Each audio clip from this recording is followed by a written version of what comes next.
உன் கை பிடிச்சு நடக்க, உன் தோள் மீது சாய, தினமும் உம்மோடு பேச, நானும் சித்தம் செய்ய. என் வாழ்வெல்லாம் நீரே, என் வழியெல்லாம் நீரே, என் பலனெல்லாம் நீரே, எனக்கெல்லாமே நீரே. இயேசுவே என் நேசரே, என் வாலிபம் உமக்காகவே.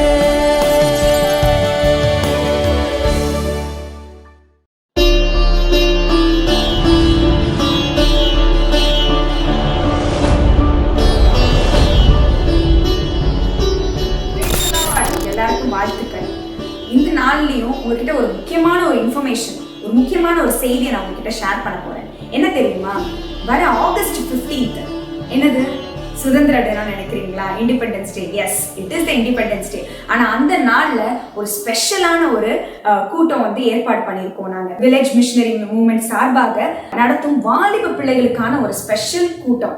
ஸோ இந்த நாள்லயும் வந்து நிறைய நாடகங்கள், நிறைய சாட்சிகள், நிறைய லைஃப் டர்னிங் மூமெண்ட்ஸை வந்து நீங்க வந்து பார்ப்பீங்க.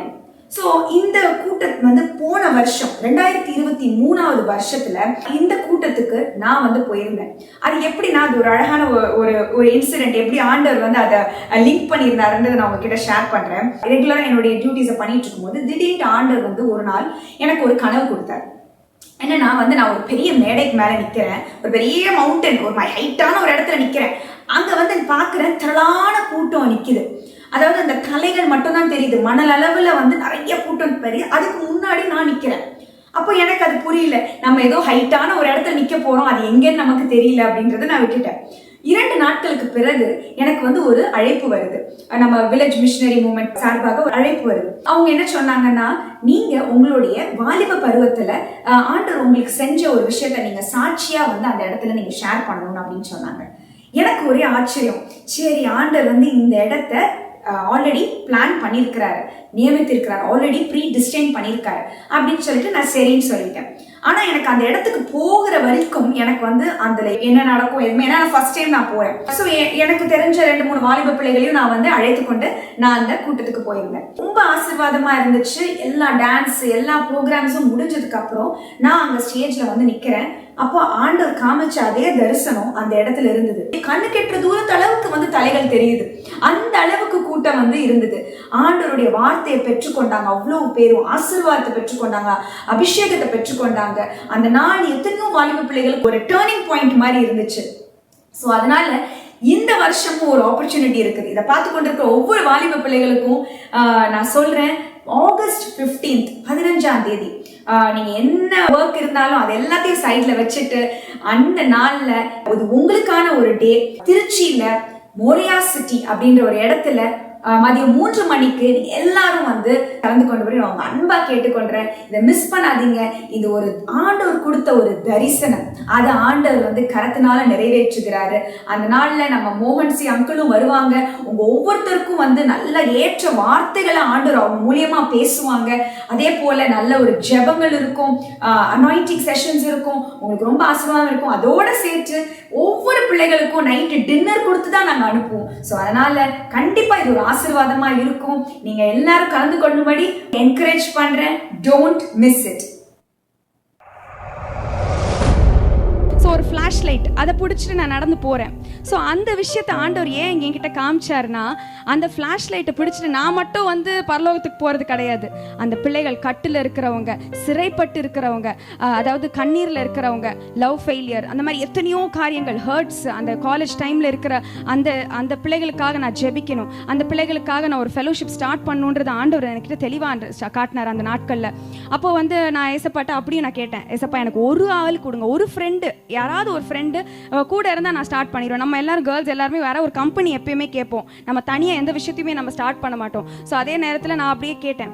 அப்போ அதே போல் அடுத்த நாள் நான் காலேஜ் போகும்போது என் ஃப்ரெண்டு, என்னோட கிளாஸ்மேட்டு, 2 வருஷமாக என் கூட தான் இருப்பாள். ஆனால் அதை பற்றி எதுவுமே பேச மாட்டான், ஆண்டரை பற்றி பேச மாட்டாள்.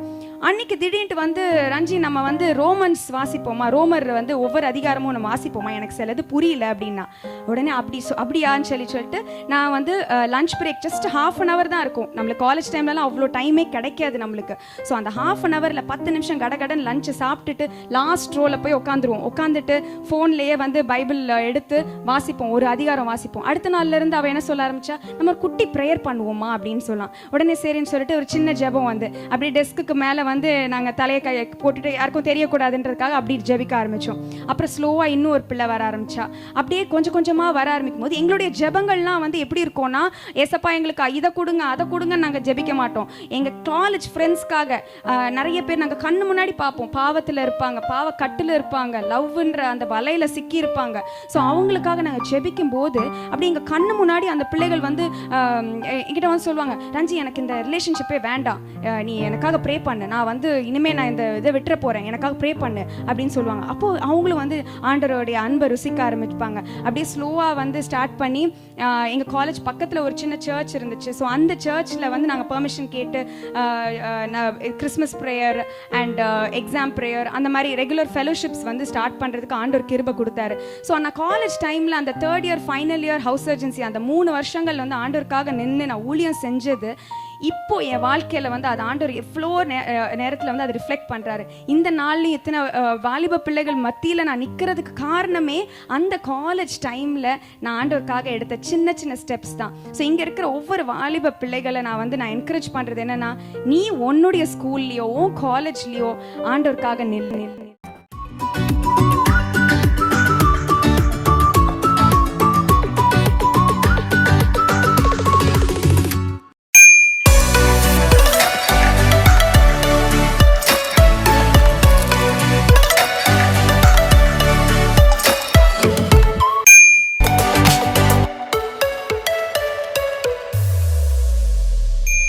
ஆண்டவராகிய இயேசு கிறிஸ்துவின் நாமத்தில் கண்மணியே கேள் என்கிற இந்த பெண்களுக்கான சிறப்பு நிகழ்ச்சிக்கு உங்களை அன்புடன் வரவேற்கிறோம். என்ன கண்மணி பிள்ளைகள் எல்லாரும் நல்லா இருக்கீங்களா? என்னக்கா நல்லா இருக்கிறோம், ஏதோ சாப்பிட்றோம், தண்ணி குடிக்கிறோம், தூங்குறோம், படிக்கிறோம், வேலைக்கு போறோம், ஒரு ஆசீர்வாதத்தையும் பார்க்கலக்கா அப்படின்னு சொல்றீங்களா? நீங்க சொல்றது எனக்கு கேட்குது. என் வாழ்க்கையில ஆசீர்வாதமே இல்லை அப்படின்னு சொல்லி நீங்க ரொம்ப கவலைப்படுறீங்களா? கவலையே விடுங்க, உங்களுக்கு ஐடியா கொடுக்க தான் நான் வந்திருக்கேன். ஓகேவா? என்ன ஐடியா அப்படின்னா 3 விஷயங்கள் நீங்க கடைப்பிடிக்கணும். அதை நீங்க கடைப்பிடிச்சீங்கன்னா கண்டிப்பா உங்க வாழ்க்கையில ஆசீர்வாதம் வரும். உங்களுக்கு மட்டும் இல்லைங்க, உங்களை சுத்தி இருக்கிற எல்லாருக்கும் உங்களால ஆசீர்வாதம் வரப்போகுது. அதுக்கான ஐடியாஸை இப்ப நம்ம பார்க்கலாமா? ஃபர்ஸ்ட் விஷயம் என்ன அப்படின்னா, கீழ்ப்படிதல் குறித்து வந்து பைபிள்ல நிறைய பேரை குறித்து போற்றப்பட்டிருக்கு. நான் இன்னைக்கு வந்து 2 பேரை எடுத்திருக்கேன். எப்படி இதை சொல்றேன் அப்படின்னா, கீழ்ப்படுகிறதுனால பல நன்மைகளும் வரும், கீழ்ப்படுகிறதுனால பல தீமைகளும் வரலாம். சரியா? இப்போ அதுக்கு வந்து நான் எக்ஸாம்பிளா ஃபர்ஸ்ட் யோனா அப்படின்ற நபரை எடுத்திருக்கேன். உங்களுக்கு யோனா கதை எல்லாருக்கும் நல்லா தெரியும்னு நினைக்கிறேன், அப்படித்தானே? அந்த யோனா யாரு அப்படின்னா, ஆண்டவருடைய மனிதனா இருந்தாரு. அவர் வந்து தீர்க்கதரிசியா இருந்தாரு. ஆண்டவர் மக்களுக்கு சொல்ல நினைக்கிறத ஆண்டவர் அவர் மூலியமா மக்கள்கிட்ட பேசுவார். அப்படியா? அப்படி இருக்கும்போது ஒரு நாள் ஆண்டவர் சொல்றாரு, நீ நினிவேக்கு போ, அங்குள்ள மக்கள் வந்து ரொம்ப பாவம் பண்றாங்க அப்படின்னு சொல்லி சொல்றாரு. ஆனா இந்த யோனாக்கு வந்து அந்த வார்த்தைக்கு கீழ்ப்படியாம தர்ஷீஸ்க்கு போற கப்பல்ல ஏறி உட்காந்துடுறாரு.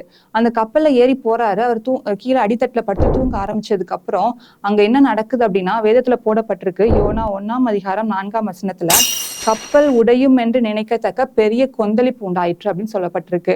அதாவது அந்த யோனா போற கப்பல்ல யோனா என்ன செஞ்சுட்டு இருக்காரு? தூங்கிட்டு தான் இருக்கிறாரு. ஆனா அந்த கப்பல்ல அதுல இருக்கிற பயணம் செய்யற எல்லாருக்குமே அங்க என்ன வருது அப்படின்னா, ஒரு பெரிய ஆபத்து வருது, ஒரு கொந்தளிப்பு வருது. அந்த சிச்சுவேஷனை நீங்க யோசிச்சு பாருங்க. அந்த கப்பல்ல பயணம் பண்ற எல்லாருமே யாரா இருப்பாங்கன்னா, ஒண்ணு வியாபாரத்துக்காக போறவங்களா இருப்பாங்க, இல்லைன்னா அடுத்த ஊர்களுக்கு போற பிரயாணிகளா இருப்பாங்க. அவங்களுக்கு திடீர்னு ஒரு கொந்தளிப்பு வருது அப்படின்னா அவங்களுடைய சூழ்நிலை எப்படி இருக்கும், அவங்களோட மனநிலை எப்படி இருக்கும்னு கொஞ்சம் யோசிச்சு பாருங்க. அவங்க எல்லாரும் வந்து ரெகுலரா பயணம் பண்ற ஆட்களா இருக்கிறதுனால அவங்களால ஓரளவுக்கு காலத்தை நிதானிக்கக்கூடிய ஆட்களா தான் இருப்பாங்க. ஆனா இந்த கொந்தளிப்பு ஆண்டவரால யோனாக்காக திடீர்னு அனுப்பப்பட்ட ஒரு கொந்தளிப்பா இருக்கிறதுனால அவங்க அதை எதிர்பார்த்திருக்கவே மாட்டாங்க. அவங்களுக்குள்ள பல கேள்விகள் வந்திருக்கும். இந்த கப்பல் வந்து கரை சேருமா? இந்த கொந்தளிப்பு எவ்வளவு நேரம் நிற்கும்? நம்ம இதுல உயிர் தப்பி பிழைப்போமா அப்படின்னு சொல்லி அவங்களுக்குள்ள ஏகப்பட்ட கேள்விகள் இருந்திருக்கும். எந்த கேள்விக்கும் பதில் இல்லை. இந்த கொந்தளிப்பு யாருனால வந்துச்சு? கீழ்ப்படியாத ஒரு யோனாவனால வந்துச்சு. உங்களோட வாழ்க்கையிலையும் ஆண்டவர் வந்து உங்களுக்கு கொடுத்திருக்கிற பெற்றோரா இருக்கலாம், உங்களோட ஆசிரியர்களா இருக்கலாம், இல்லைன்னா உங்களுக்கு மேல நீங்க யாரோட பொறுப்புல இருக்கிறீங்களோ அவங்களுக்கு நீங்க கீழ்ப்படியாம போகும்போது என்ன ஆகுது அப்படின்னா, உங்களுடைய வாழ்க்கையில எந்த பிரச்சனையும் இருக்கிற மாதிரி உங்களுக்கு தெரியாது. ஆனா உங்களை சுத்தி இருக்கிற நபர்கள் அதனால பாதிக்கப்படுறாங்க. இதான் நம்மளுடைய முதல் பாயிண்டா எடுத்துக்க போறோம். என்ன அப்படின்னா, உங்களை சுத்தி இருக்கிறவங்க என்ன செய்யறாங்கன்னா, முதல்ல மனதளவுல அவங்க பாதிக்கப்படுறாங்க. அடுத்தது இரண்டாவதாக என்ன ஆகுது அப்படின்னா, வேதத்துல போடப்பட்டிருக்கு, யோனா 1:5 சரக்குகளை சமுத்திரத்தில் எரிந்து விட்டார்கள் அப்படின்னு சொல்லி எழுதப்பட்டிருக்கு. யோனாவுடைய கீழ்ப்படியாமையினால இங்க என்ன யாருக்கு லாஸ் ஆகுது அப்படின்னா, அந்த யோனா கூட பயணம் செய்யற மக்களுக்கு லாஸ் ஆகுது. அவங்க யோனா வந்து யாருன்னே அவங்களுக்கு தெரியாதுதான். ஆனாலும் என்ன ஆகுது அப்படின்னா, இவர் கீழ்ப்படியாததுனால இவரை சுத்தி இருக்கிற மக்களுக்கு அவங்களுடைய வெல்த்ல ஒரு லாஸ் ஏற்படுது. அவங்க வந்து வியாபாரிகளா இருந்தாங்க அப்படின்னா இந்த பணத்தை எதிர்பார்த்து அவங்க வந்து பிரயாணம் பண்ணிட்டு போய்கிட்டு இருக்கலாம். ஆனாலும் என்ன செய்யறாங்க, அந்த பணத்தையும் அவங்க இழக்கிறதுக்கு துணியிறாங்க. கீழ்ப்படியாம என்ன செய்யும் அப்படின்னா, நம்மளுடைய பணத்தையும் நம்மள இழக்க வைக்கும். நம்மளுடைய பேரண்ட்ஸும் அப்படிதான். அவங்க கிட்ட சொல்லுவாங்க, நீங்க வந்து போன் பார்க்காதீங்க, நீங்க வந்து ரொம்ப நேரம் டிவி பார்க்காதீங்க, தேவையில்லாத ரிலேஷன்ஷிப்பை கட் பண்ணுங்கன்னு அவங்க சொல்லுவாங்க. அதை கீழ்ப்படியாதது உங்க கையில இருக்கு. நீங்க கீழ்ப்படியாத போது யாருக்கு அதோட இழப்பு வருது அப்படின்னா, உங்களுடைய பெற்றோருக்கும் உங்களை சார்ந்தவங்களுக்கும் அவங்க இழப்பு வரும். உங்களுக்கு தெரியாது, நம்ம தான் தப்பு பண்றோம், அதனால அவங்க பாதிக்கப்படுறாங்க அப்படிங்கிறது உங்களுக்கு தெரியாது. ஆனா உங்களுக்கு அது தெரிய வரும்போது அது உங்களையும் காயப்படுத்தும், உங்களை சுத்தி இருக்கவங்களை மறுபடியும் காயப்படுத்துற மாதிரி தான் இருக்கும். அதனால கண்மணி பிள்ளைகளே, கொஞ்சம் யோசிங்க. உங்க பெற்றோர் உங்கள்கிட்ட சொல்றாங்க அப்படின்னா கீழ்ப்படிங்க. ஆண்டவருக்கு அது பிரியமான காரியமா இருக்கும். ஏன்னா பைபிளும் சொல்லுது, பிள்ளைகளே உங்கள் பெற்றாருக்கு கர்த்தருக்குள் கீழ்ப்படியுங்கள், இது நியாயம் என்று. நீங்க நியாயமான காரியத்தை செய்ய ரெடியா இருக்கிறீங்களா? இப்போ மூன்றாவதா ஒரு காரியம் என்ன சொல்லப்பட்டிருக்கு அப்படின்னா, யோனா 1:13 அது என்ன போட்டுப்பட்டிருக்கும்னா, வேகமாய் தண்டு வலித்தார்கள் அப்படின்னு போடப்பட்டிருக்கும். இந்த வசனம் சொல்றதுக்கு முன்னால் என்ன நடந்திருக்கும் அப்படின்னா, யோனா தான் தப்பு பண்ணினாரு அப்படின்ற விஷயத்த வந்து அவங்க கண்டுபிடிச்சிருவாங்க. அவங்க கண்டுபிடிச்சு யோனாட்ட கேட்டுருவாங்க, என்ன நடந்தது ஏது நடந்தது எல்லாத்தையும் கேட்கும்போது யோனாவும் எல்லா உண்மையும் சொல்லிடுறாரு. ஆனாலும் என்ன செய்யறாங்க, அந்த மக்கள் வந்து இவனாலதான் நம்மளுக்கு பாதிப்பு வந்ததுன்னு தெரிஞ்சதுக்கு அப்புறமும் கூட அந்த யோனாவை காப்பாற்றணும் அப்படிங்கிறதுக்காக வேகமா தண்டு வலிக்கிறாங்க. வேகமா தண்டு வலிக்கிறதுலாம் என்ன சாதாரண காரியம் நினைச்சீங்களா? அவங்களுடைய ஹெல்த் எவ்வளவு பாதிக்கப்படும் தெரியுமா? அந்த பெருங்காற்றுல அந்த கப்பல் போய்கிட்டு இருக்கும்போது அவங்க வந்து ரொம்ப வேகமா தண்டு வலிச்சாங்கன்னா அதை எதிர்த்து அவங்க போராடிட்டு போயிட்டு இருக்கணும். அப்படி அவங்க போகும்போது அவங்களுடைய ஹெல்த் கண்டிப்பா கஷ்டப்படதான் செய்யும், அவங்களுக்கு கை ரொம்ப வலிக்கதான் செய்யும். ஆனாலும் அவர்கள் அதை செய்ய முன்வர்றாங்க. எதுக்காக முன்வர்றாங்க? யோனான்ற ஒரு ஆத்மாவை காப்பாத்துறதுக்காக. இந்த கப்பல் எப்படியாவது நம்ம கரை சேர்த்துடலாம் அப்படின்ற ஒரு நம்பிக்கையோட அவங்க அதை வந்து செஞ்சுட்டு இருக்காங்க. இதே போலதான் பிள்ளைகளா, உங்க வாழ்க்கையிலயோ நீங்க உங்க பெற்றோருக்கு கீழே நீங்க அடங்கி இருக்கும்போது நீங்க கீழ்ப்படியாமனால் நீங்க தவறு செய்திடலாம். நீங்க தவறு செய்யும் போது அதுல இருந்து நீங்க மனம் திரும்பி நீங்க அதை ஒப்பு கொடுக்கும் போது பல கஷ்டங்கள் வரதான் செய்யும் உங்க குடும்பத்துக்குள்ள. ஆனாலும் உங்க பெற்றோர் உங்களுக்காக எதையும் தியாகம் செய்ய ஆயத்தமா இருக்கிறாங்க. அதனால சொல்றேன், நீங்க வந்து ஏதாவது ஒரு விஷயத்துக்காக நான் கீழ்ப்படியவே இல்லை நான் இப்படின்னு சொன்னா, இன்னைக்கு நீங்க ஒரு தீர்மானம் எடுங்க. நான் என் பெற்றோருக்கு கீழ்ப்படிவேன், நான் என் ஆண்டவருக்கு கீழ்ப்படிவேன், அவருடைய வார்த்தைகளுக்கு நான் கீழ்ப்படிவேன் அப்படின்னு சொல்லி நீங்க ஆண்டவர் இடத்துல உங்களை ஒப்பு கொடுங்க. அப்ப கண்டிப்பா உங்களுடைய வாழ்க்கை ஆசீர்வாதமாக இருக்கும். அதே யோனாவை நம்ம தொடர்ந்து வாசிச்சுட்டே வந்தோம் அப்படின்னா, அந்த யோனா மீனின் வயிற்றுக்குள்ள போறாரு. போகும்போது அங்க இருந்து ஆண்டவரோட ஒப்புரவாகிறாரு. அவர் ஒப்புரவாகிறதுனால என்ன ஆகுது அப்படின்னா, ஆண்டவர் அவரை நினிவேக்கு கூட்டிட்டு போறாரு. மறுபடியும் அங்க அநேக மக்கள் மனம் திரும்புவதற்கு அவரை வந்து பயன்படுத்துறாங்க. இப்ப நம்ம பார்த்த நபர் யோனா எப்படி அப்படின்னா, அவர் வந்து கீழ்ப்படியாததுனால அவரை சுற்றி இருந்தவங்களுக்கு என்ன வச்சு நிறைய பாதிப்பு ஏற்பட்டது. இதே போலதான் என்னுடைய வாழ்க்கையிலும் என்னுடைய வாலிப பிராயத்துல நான் என்ன செஞ்சேன் அப்படின்னா, பாவத்துக்குள்ள விழுந்து போனேன். அப்போ எனக்கு தெரியல நான் வந்து பாவத்துக்குள்ள போய்கிட்டு இருக்கேன் அப்படின்ற எதுவுமே தெரியாம நான் போய்கிட்டு இருக்கும்போது எனக்கு எதுவுமே தெரியல. ஏன்னா நான் வந்து நல்லாதான் லைஃப் வாழ்ந்துகிட்டு இருந்தேன். ஆனா எனக்கு தெரியாமலே என் குடும்பத்தினர் எனக்காக என்ன செஞ்சாங்கன்னா, பல இன்னல்களை அவங்க அனுபவிச்சிருக்காங்க. என் மகளா இப்படி செஞ்சுட்டான்னு சொல்லிட்டு எங்க அம்மா அப்பா வடிக்காத கண்ணீரே கிடையாது. எனக்காக என்ன வேணா செய்யலாம்னு நினைச்சிட்டு இருந்தேன். என் பெற்றோரை நான் ஏமாற்றிட்டு நான் வேற ஒரு நபரோட நான் செல்லும் போது அவங்க என்ன செஞ்சாங்க அப்படின்னா, என் பிள்ளை என்னைக்காவது திரும்பி வந்துட மாட்டாளான்னு சொல்லி ஒவ்வொரு நாளும் இரவுல கண்ணீரோட அவங்க காத்துக்கிட்டு இருந்தாங்க. ஆனாலும் தேவன் என்னை தயவாய் கிருபையாய் மன்னித்து என்னை ஏற்றுக்கொள்ளும் போது நான் என்ன செஞ்சேன், திரும்ப வந்தேன். எங்க அம்மா அப்பா கிட்ட திரும்ப வரும்போது, இளையகுமாரனை போல நான் திரும்ப வரும்போது என்னை ஏற்றுக்கொண்டாங்க. ஆனா அந்த பிரச்சனையில இருந்து என்னை விடுவிக்கிறதுக்கு அவங்க ரொம்ப இழக்க வேண்டியதா இருந்தது. என் குடும்பத்தினர் மத்தியில அவங்களுக்கு ஏற்பட்ட அவமானம் என்னால தொடைக்க முடியல. ஆனாலும் ஆண்டவர் என்ன செஞ்சார் அப்படின்னா, கண்ணீர் எல்லாவற்றையும் மாற்றினார். உங்கள் துக்கம் சந்தோஷமாக மாறும் என்று சொன்ன தேவன் இன்றும் ஜீவிக்கிறார். எங்களுடைய துக்கத்தை மாற்றினார், சந்தோஷமாக மாற்றினார். எல்லாருக்கும் முன்பாக சாட்சியாக நிறுத்தவும் வைத்திருக்கிறார். ஆண்டவருக்கே மகிமை உண்டாவதாக. இந்த நேரத்துல யோனாவை போலத்தான் ஆண்டவருக்கு கீழ்ப்படியாம ஆண்டோட சத்தத்துக்கு செவி கொடுக்காம எத்தனையோ வாலிப பிள்ளைங்க நீங்க என்ன செஞ்சுட்டு இருக்கலாம், வழி மாறி போய் கொண்டு இருக்கலாம். நீங்க செய்யறது தவறுதான் தெரியாம கூட நீங்க போய்கிட்டே இருக்கலாம். ஆனா ஆண்டவர் இன்னைக்கு உங்ககிட்ட பேசிட்டு இருக்காரு, மகளே என் சத்தத்துக்கு நீ செவி கொடு. உன் பெற்றோர் சொல்றாங்களா, நீ செவி கொடு. நீ நினைக்கலாம் கொஞ்ச நேரம் தானே நான் போன் பாக்குறேன், கொஞ்ச நேரம் தானே நான் டிவி பாக்குறேன், ஷார்ட்ஸ் பாக்குறதுல என்ன வந்துட போகுது, நான் எந்த பையன்கிட்டயும் நான் பேசலையே அப்படின்னு சொல்லி நீ சொல்லலாம். ஆனா சத்ரு வந்து ரொம்ப மெதுவாதான் உன் இதயத்துக்குள்ள கிரியேட் செய்ய ஆரம்பிப்பான். ஸ்ட்ரெயிட்டா வந்துட்டு ஒரு கான்டாக்ட கொடுத்து நீ அவங்க கிட்ட பேசுன்னு சொல்லவே மாட்டான். சின்ன சின்ன ஆசைகளை கொடுப்பான். உன்னுடைய வாலிப பிரயத்துல நீங்க பார்க்கும்போது உனக்கு ஒரு இருதயத்துக்குள்ள ஒரு சந்தோஷத்தை கொடுப்பான். ஆனா அதோடைய முடிவு மரணம். வேதத்துல கூட ஒரு வசனம் சொல்லப்பட்டிருக்கு, ரோமர் 6:21 இப்பொழுது உங்களுக்கு வெட்கமாக தோன்றுகிற காரியங்களினாலே அக்காலத்திலே உங்களுக்கு என்ன பலன் கிடைத்தது, அவைகளின் முடிவு மரணமே அப்படின்னு சொல்லி போடப்பட்டிருக்கு. இன்னைக்கு வேணா நீ வந்து சந்தோஷமா அதை யோசிக்கலாம். ஆனா கொஞ்சம் யோசிச்சு பாருங்க, ஒரு 6 வருஷம் 7 வருஷம் கழிச்சு நம்மளா இதை பண்ணோம் நீங்க சிந்திச்சு பார்க்கும்போது உங்களுக்கு அது வெட்கமான காரியமாக தோன்றும். அதனால இன்றைக்கே ரட்சணை நாள் மகளே, நீ என்ன செய்யணும் அப்படின்னா, நீ பாவம் செய்யற அப்படின்ற உணர்வு உன் இதயத்துக்குள்ள வரும்போதே நீ என்ன செய்யணும், ஆண்டோட சத்தத்துக்கு கீழ்ப்படிஞ்சிடணும். பெற்றோருடைய சத்தத்துக்கு நீ கீழ்ப்படிஞ்சிடணும். செல்போன் வேண்டாம் மகளே, செல்போன் உன்னை பரலோகத்துல சேர்க்காது. மற்ற பிள்ளைகளோட இருக்கிற ரிலேஷன்ஷிப் உன்னை பரலோகத்துல சேர்க்காது. ஆண்டோடைய சத்தத்துக்கு கீழ்ப்படி, அது உன்னை கண்டிப்பா பரலோகத்துக்கு போய் சேர்க்கும். இரண்டாவதாக நான் பார்க்க போகிற நபர் பேதுரு. இவர் என்ன செஞ்சாரு அப்படின்னா, நம்ம வேதத்துல வந்து இவரை பத்தி நிறைய வாசிக்கலாம். சீமோன் பேதுரு அவர் என்ன செஞ்சாராம், படகுல உட்காந்து வலைகளை சரி பார்த்து கொண்டிருந்தாராம். அவருக்கு தெரியும் அவர் ஒரு நல்ல மீனவர் தான், எந்த ஒரு மீனுமே வந்து கிடைக்காத ஒரு சூழ்நிலையில உட்காந்து அவர் என்ன செஞ்சுட்டு இருக்காரு, வலைகளை பழுது பார்த்துக்கிட்டு இருக்காரு. அப்ப இயேசுப்பா அவர்கிட்ட போய் எல்லாத்தையும் பேசிட்டு, நீ ஆழத்திலே தள்ளி கொண்டு போய் மீன் பிடிக்கும்படி உங்கள் வலைகளை போடுங்கள் அப்படின்னு சொல்லி ஏசப்பா சொல்றாங்க. ஏசப்பா சொன்ன உடனே அவர் ஒரு மீனவர், அவருக்கு தெரியாததா ஏசப்பாக்கு தெரிஞ்சிட போது. இப்ப கூட நீங்க நினைக்கிறீங்கல்ல, இந்த காலத்து பிள்ளைங்க நாங்க, எங்களுக்கு தெரியும் எங்களை எப்படி பாத்துக்கணும், எங்க லைஃப் எங்க ரூல்ஸ் அப்படி சொல்லி நீங்க பேசுறீங்க தானே. ஆனா ஏசப்பா சொல்றதுக்கு நீங்க கீழ்ப்படிங்க, நீங்க கண்டிப்பா மத்தவங்களுக்கு ஆசீர்வாதமாக மாற முடியும். அந்த பேதுருவும் அதே தான் செஞ்சாரு. அவர் சொன்னாரு, நாங்க முழுதும் பிரயாசப்பட்டோம் ஆண்டவரே, ஆனா எங்களுக்கு ஒண்ணுமே கிடைக்கல. அப்படி சொன்னாலும் என்ன செஞ்சாருன்னா, ஆனாலும் உம்முடைய வார்த்தையின்படி நான் போறேன் அப்படின்னு சொல்லி அவர் தன்னை ஒப்பு கொடுத்து கீழ்ப்படிஞ்சு அவர் போனாரு. அவருடைய பலன் என்னாச்சு தெரியுமா, அவருடைய வலைகள் கிளியத்தக்கதாக அநேக மீன்களை பெற்றுக்கொண்டாராம்.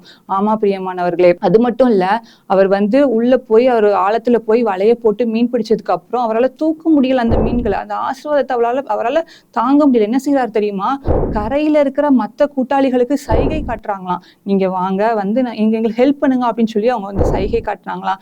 அதே மாதிரியே 2 படகுகள் அமையத்தக்கதாக அவங்க என்ன செய்யறாங்களாம், நிறைய மீன்களை பிடித்தாங்களாம். இப்படிதான் நீங்களும் ஆண்டவருடைய சத்தத்துக்கு ஏன் எதுக்கு அப்படின்ற கேள்வி இல்லாம நீங்க கீழ்ப்படியும் போது ஆண்டவர் உங்களையும் உங்களை சுற்றி இருக்கிறவங்களுக்கு ஆசீர்வாதமாக மாற்ற முடியும். இப்போ நான் 2 நபர்களை குறித்து உங்களுக்கு நான் சொல்லியிருக்கேன். ஒன்னு யோனா, இன்னொன்னு சீமோன் பேதுரு. யோனா என்ன செஞ்சாரு, ஆண்டவருடைய சத்தத்துக்கு கீழ்ப்படியாம வேற பக்கமா போனாரு. அவரை சுத்தி இருந்தவங்களுக்கு அவர் சாபமா மாறினாரு. அதே பேதுரு என்ன செஞ்சாரு, ஆண்டவருடைய சத்தத்துக்கு கீழ்ப்படிந்தாரு, சுற்றி இருந்தவங்களுக்கு அவர் ஆசீர்வாதமாக மாறினாரு. இப்போ நீங்க யோசிக்கணும் பிள்ளைகளா, நீங்க வரமா இருக்க போறீங்களா, நீங்க சாபமா இருக்க போறீங்களா? ஆண்டவர் உங்கள்கிட்ட பேசுறதால ஒண்ணுதான், என்னோட சத்தத்துக்கு கீழ்ப்படி மகளே, எனக்காக நீ ஏதாவது செய், நான் உன்னை இந்த உலகத்துல படைச்சதுக்கு ஏதாவது ஒரு நோக்கம் உண்டு, அந்த நோக்கத்தை நீ நிறைவேற்று அப்படின்னு சொல்லிதான் ஆண்டவர் இன்னைக்கு உங்கள்கிட்ட கேட்க வந்திருக்காரு. நீங்க உங்களை ஒப்பு கொடுப்பீங்களா? வேதம் சொல்கிறது, வாலிபனே உன் இளமையிலே சந்தோஷப்படு, உன் வாலிப நாட்களிலே உன் இருதயம் உன்னை பூரிப்பாக்கட்டும், உன் நெஞ்சின் வழிகளிலும் உன் கண்ணின் காட்சிகளிலும் நட. ஆனாலும் இவை எல்லாவற்றின் நிமித்தமும் தேவன் உன்னை நியாயத்திலே கொண்டு வந்து நிறுத்துவார் என்று அறி அப்படின்னு சொல்லி பிரசங்கி 11:9 போடப்பட்டிருக்கிறது.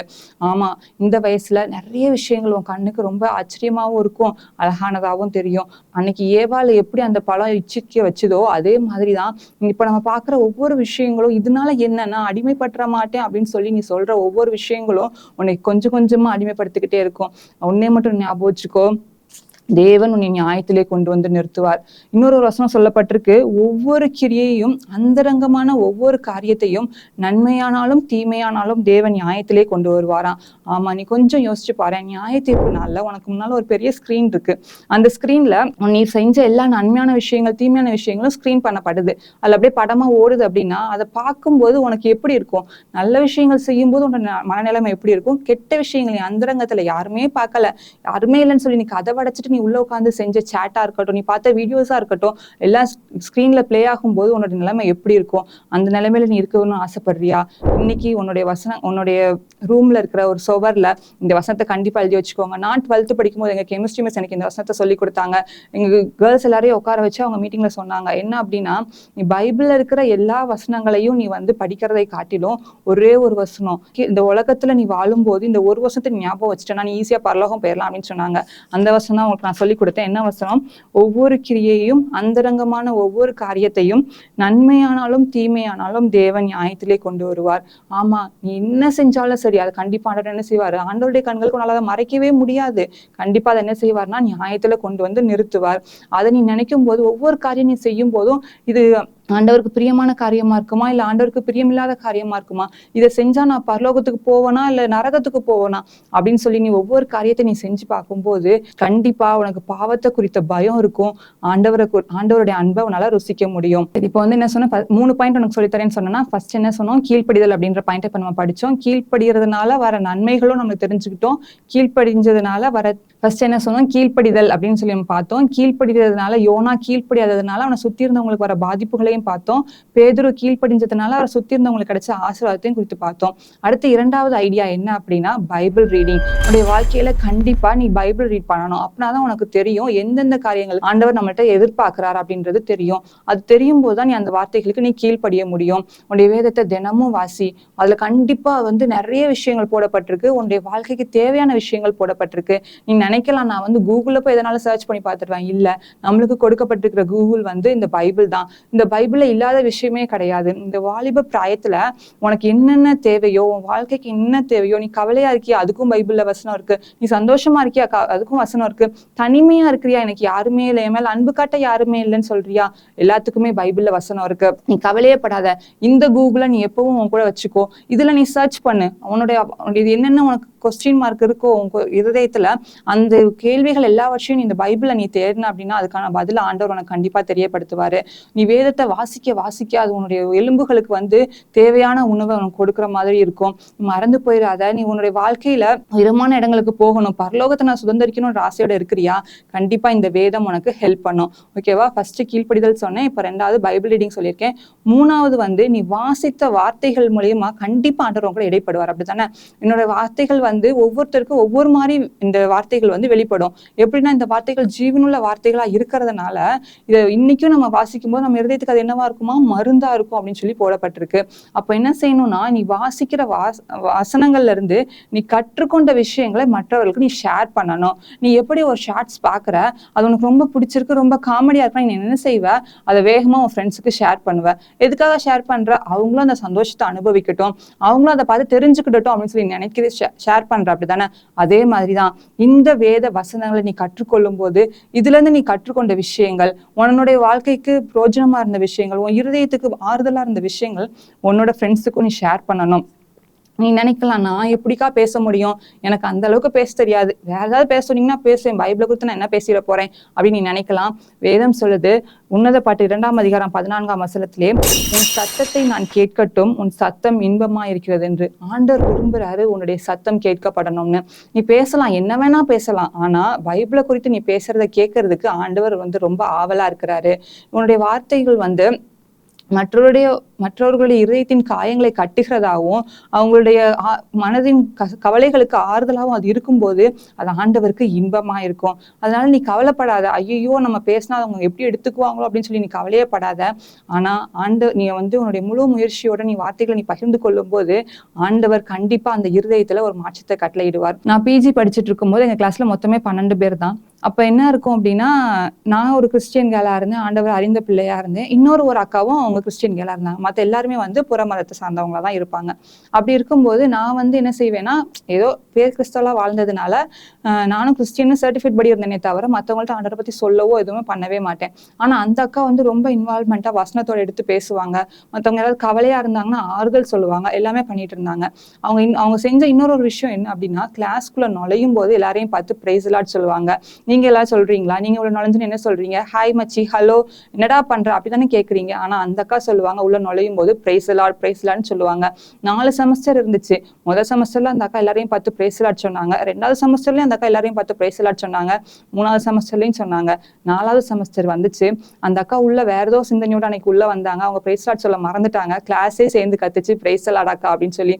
என்ன ஒரு ஆண்டவருக்கு மகிமையான காரியம் இல்லையா? நம்ம நினைக்கலாம் சின்ன விஷயம் நம்ம அப்படின்னு சொல்லி. ஆனா அது நம்ம செய்கிற காரியங்கள் நம்ம ஆண்டவரை பத்தி மத்தவங்களுக்கு நம்ம சொல்லும் போது அந்த விஷயம் அவங்களோட இருதயத்துல கண்டிப்பா மாத்தும். இந்த அக்கா வந்தாங்கன்னா இப்படிதான் அப்படின்னு சொல்லி எல்லாருக்கும் பதிஞ்சு போனதுனால அன்னைக்கு அந்த அக்கா மறந்தாலும் எங்க கிளாஸே சேர்ந்து கத்துச்சு. ஆண்டவருடைய நாமம் அன்னைக்கு மகிமைப்பட்டிருக்கும். இப்படிதான் பிரியமானவர்களே, நீங்களும் உங்களுடைய வாழ்க்கையில சின்ன சின்ன விஷயங்கள்ல ஆண்டவரை பத்தி மத்தவங்களுக்கு சொல்லுங்க. வேதம் சொல்லுகிறது, சமயம் வாய்த்தாலும் வாய்க்காவிட்டாலும் ஜாக்கிரதையாய் திருவசனத்தை பிரசங்கம் பண்ண என்று சொல்லப்பட்டிருக்கு. இந்த யோனாவை நம்ம குறித்து பார்த்தோம் இல்லையா? அவர் கூட ஒரு இடத்துல என்ன செஞ்சிருப்பாருன்னா சுவிசேஷம் அறிவிச்சிருப்பாரு. யாருக்கு அறிவிச்சாருன்னு கேக்குறீங்க அப்படித்தானே? யோனா புத்தகத்துல தான் போடப்பட்டிருக்கு. அவர் அங்க கப்பல்ல யோனா பயணம் செஞ்சுட்டு இருக்கும் போது அவர் கூட இருக்கிற நபர்கள் கேட்பாங்க, யார் நிமித்தம் இந்த ஆபத்து நமக்கு நேரிட்டதென்று நீ எங்களுக்கு சொல்ல வேண்டும். உன் தொழில் என்ன? நீ எங்கே இருந்து வருகிறாய்? உன் தேசம் எது? நீ என்ன ஜாதியான் என்று கேட்டார்கள். இப்படி அவங்க கேட்கும் போது யோனாவோட பதில் என்னவா இருந்தது தெரியுமா? சமுத்திரத்தையும் பூமியையும் உண்டாக்கின பரலோகத்தின் தேவனாகிய கர்த்தரிடத்தில் பயபக்தி உள்ளவன் என்றான். அவன் சொன்ன முதல் வார்த்தை எனக்கு ரொம்ப பிடிச்சிருந்துச்சு, ஆச்சரியமாவும் இருந்துச்சு. என்ன அப்படின்னா, வேதத்துல எல்லா இடத்துலயும் வானத்தையும் பூமியையும் உண்டாக்கின கர்த்தர் தான் சொல்லப்பட்டிருக்கும். ஆனா இங்க மட்டும் யோனா என்ன சொல்லுவார்னா, சமுத்திரத்தையும் பூமியையும் உண்டாக்கின பரலோகத்தின் தேவன் அப்படின்னு ஒரு அட்ரஸ் பண்ணுவாரு. சமுத்திரம் அப்படின்ற வார்த்தையை அவர் ஏன் அங்க யூஸ் பண்றாருன்னா, அவர் கூட பயணம் செய்யற எல்லா கப்பற்காரர்களுக்கும் என்னன்னா, அவங்களுக்கு அந்த சமுத்திரம் தான் உலகம். அவங்கள பொறுத்த வரைக்கும் அந்த சமுத்திரத்தை தான் அவங்க ஒரு கடவுளாவே நினைப்பாங்க. ஏன்னா அவங்களுக்கு அதுல தான் நிறைய பணம் கிடைக்கும். அப்ப அந்த சமுத்திரத்தை உண்டாக்கினவர் ஒரு தேவன், அந்த தேவனை தான் நான் ஆராதிக்கிறேன் அப்படின்னு சொல்லி அவங்க என்ன செய்யறாங்கன்னா அட்ரஸ் பண்றாங்க. அவங்க பத்தி அவர் சின்ன கேப்ல என்ன செய்யறாங்க, ஆண்டவரை பத்தி மத்தவங்களுக்கு அறிவிக்கிறாங்க. அந்த யோனா என்ன செஞ்சாரு, அவர் கிடைச்ச சின்ன கேப்ல ஆண்டவரை பத்தி அவங்களுக்கு அறிவிக்கிறாரு. கண்டிப்பா நான் நினைக்கிறேன், யோனாவை தூக்கி கடல்ல போட்டதுக்கு அப்புறம் அந்த மீன் அவரோட வயிற்றுக்குள்ள அவர் போனதுக்கு அப்புறம் அங்க சுத்தி இருந்தவங்க எல்லாம் கண்டிப்பா உட்காந்து பேசியிருப்பாங்க. பெருங்காற்று ஓய்ஞ்சிருச்சு, அவன் சொன்னான்ல சமுத்திரத்தையும் பூமியும் உண்டாக்கின தேவன்ட்டு நான் வந்திருக்கேன்னு சொல்றான்ல, அப்ப யாரா இருக்கும், அவர் பெரியவர் தான் போல இருக்கு, இவ்வளவு பெரிய பெருங்காத்த கூட இப்ப அனுப்பிட்டாரு பார்த்தியா, நம்மளால சமாளிக்கவே முடியல அப்படின்னு சொல்லி கண்டிப்பா அவங்க பேசியிருப்பாங்க. கண்டிப்பா ஒரு ஆத்மாவா தான் இடத்துல ரசிக்கப்பட்டிருக்கும். ஒரு சின்ன கேப் தான் அந்த யோனா அதை யூஸ் பண்ணிக்கிட்டாரு. அதே மாதிரிதான் அவனுடைய வாழ்க்கையில சின்ன சின்ன விஷயங்களை நீ மத்தவங்களுக்கு சாட்சியா வாழும்போது அது ஆண்டவருடைய நாம மகிமைக்காக இருக்கும். இன்னொரு சின்ன விஷயம் நான் உங்களுக்கு சொல்றேன். என்ன அப்படின்னா, நம்ம பார்த்த யோனாவோட கதையிலயும் சரி, இந்த பேதுருவோட கதையிலயும் சரி, 2 மீன்களை குறித்து நம்ம பார்த்திருப்போம். அந்த மீன்கள் எப்படி ஆண்டவர் கீழ்ப்படிஞ்சது பாத்தீங்களா? அங்க ஒரு மீன்கிட்ட சொல்றாரு, நீ யோனாவை போய் விழுங்கிருன்னு சொல்றாரு, அந்த மீனும் அவரை விழுங்கிருது. இங்க இந்த மீன்கள்ட்ட சொல்றாரு, நீ போய் பேதுருவோட வலையில சிக்கிருன்னு சொல்றாரு, அது அந்த மீன்கள் செய்யுது. எப்படி பாருங்களேன், அந்த மீன்களுக்கு இருக்கிற கீழ்ப்படிதல் நம்மளுக்கு இன்னைக்கு இருக்கா? கொஞ்சம் நம்ம யோசிச்சு பார்ப்போம். அந்த மீன்களுக்கு தெரியவே தெரியாதுதான். பேதுரு முத நாள் மீன் பிடிச்சிருப்பாரு, அங்க கிடைக்கவே இல்லை. ஆனா அன்னைக்கு சொல்லியிருப்பாரு, நீ போய் அந்த வலையில சிக்குன்னு சொல்லியிருக்கலாம் ஆண்டவர், அது சிக்கிருச்சு. அதே மாதிரி நம்மளுடைய வாழ்க்கையிலயும் ஆண்டவர்கிட்ட எந்த ஒரு கேள்வியும் கேட்காம நம்ம கீழ்ப்படிவோம், அநேகருக்கு நம்ம ஆசீர்வாதமாக மாற முடியும்.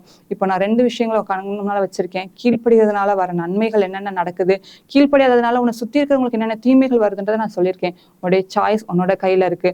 நீ மத்தவங்களுக்கு வரமா இருக்க போறியா இல்ல சாபமா இருக்க போறியா, நீ தான் யோசிக்கணும். இன்னைக்கு ஆண்டவரத்துல ஒப்பு கொடுக்குறியா? உன் இருதயத்தின் ஆழத்துல இருந்து ஆண்டவரை நோக்கி கூப்பிடு. ஏசப்பா, நான் இவ்வளவு நாள் கீழ்ப்படியாம இருந்துட்டேன், என்ன மன்னிச்சிருங்க ஏசப்பா. இனிமே ஒவ்வொரு நாளும் நான் உங்க வார்த்தைக்கு கீழ்ப்படிவேன், உங்க சத்தத்தை நான் கேட்கணும், என் வாழ்க்கை உங்களுக்கு பிரயோஜனமா இருக்கணும், நான் அநேகருக்கு ஆசீர்வாதமா இருக்கணும் அப்படின்னு சொல்லி நீ உன்னை ஒப்பு கொடுக்குறியா? என் கூட சேர்ந்து ஜெபம் பண்ணலாமா? கண்களை மூடி நம்ம தலைகளை தாழ்த்தி ஜெபம் பண்ணுவோம். அன்புள்ள ஏசப்பா, எங்களுக்கு இந்த நாளை தந்ததுக்காக நன்றி செலுத்துகிறோம். இந்த நாள்லையும் தகப்பனே ஏசப்பா, உங்களுடைய வேதத்தை தியானிக்கும்படியான கிருபைகளை தந்தீங்களே, அதற்காக உமக்கு நாங்கள் நன்றி செலுத்துகிறோம். யோனாவோட வாழ்க்கையிலும் பேதுருடைய வாழ்க்கையிலும் இருந்து எங்களுக்கு கற்றுக் கொடுத்த காரியங்களுக்காக உமக்கு நாங்கள் நன்றி. இனி வருகிற நாட்களில் உமக்கு கீழ்ப்படிந்து நாம மகிமைக்கென்று ஏதாகிலும் செய்ய எங்களுக்கு நீர் உதவி செய்ய வேணுமாய் நாங்கள் ஜெபிக்கிறோம். ஒவ்வொரு நாளும் உடைய வேதத்தை வாசிக்கும் போது அதிலிருந்து அநேக விஷயங்கள் நாங்கள் கற்றுக்கொள்ளவும் அதை மற்றவர்களுக்கு பிரயோஜனமாக நாங்கள் அவர்களுக்கு சொல்லவும் நீர் எங்களுக்கு உதவி செய்யும். நீங்க அப்படியே செய்யுங்க, எங்களை பயன்படுத்துங்க தகப்பனே. உம்முடைய வருகை மட்டும் தகப்பனே ஏசப்பா, நாங்க அநேக ஆத்துமாக்களை உமக்கு சொந்தக்காரர்களாக அப்பா பரலோகத்துக்கு பாத்திரவன்களாக மாற்ற நீங்க எங்களை தகுதிப்படுத்துங்க, பயன்படுத்துங்க. எங்களை ஒப்பு கொடுக்கிறோம். இயேசு கிறிஸ்துவின் ஜெபிக்கிறோம் நல்ல பிதாவே, ஆமென்.